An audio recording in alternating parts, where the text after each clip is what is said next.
بسم اللہ الرحمن الرحیم اللہم صلی علی محمد وعلی آل محمد کما صلیت علی ابراہیم وعلی آل ابراہیم انک حمید مجید اللہم بارک علی محمد وعلی آل محمد کما بارکت علی ابراہیم وعلی آل ابراہیم انک حمید مجید۔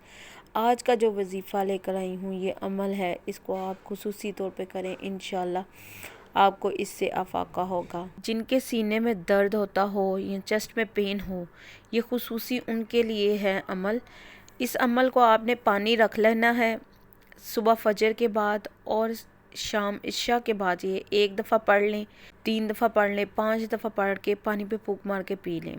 اور جن کے چیسٹ میں پین ہوتی ہے اس کو لازمی پڑھیں۔ وہ ہے سورہ زمر کی آیت نمبر 22 کو آپ نے پڑھنا ہے، یعنی کہ پارہ نمبر 23 میں سورہ زمر موجود ہے اور آیت نمبر ہے 22۔ اس کو آپ نے پڑھنا ہے، طریقہ میں نے بتا دیا ہے، دعاؤں میں یاد رکھیے گا۔